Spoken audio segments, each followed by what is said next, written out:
1 и 2 октября 2018 года в Бишкеке прошла 9-я международная конференция геронтологической сети HNet International. Целью конференции стали изучение международного опыта развития государственных программ стран-участниц сети в интересах старшего поколения и выработка механизмов продвижения, исполнения и мониторинга национальной комплексной программы повышения качества жизни пожилых граждан в Кыргызской республике на 2018-2027 года на местном, национальном и международном уровнях.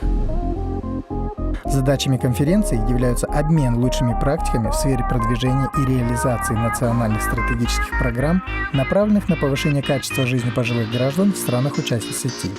разработка плана действий по эффективному продвижению, реализации и внедрению национальной комплексной программы повышения качества жизни пожилых граждан в Кыргызской республике на 2018-2027 года, формирование общественной мониторинговой группы для постоянного отслеживания результатов продвижения и процесса реализации национальной комплексной программы.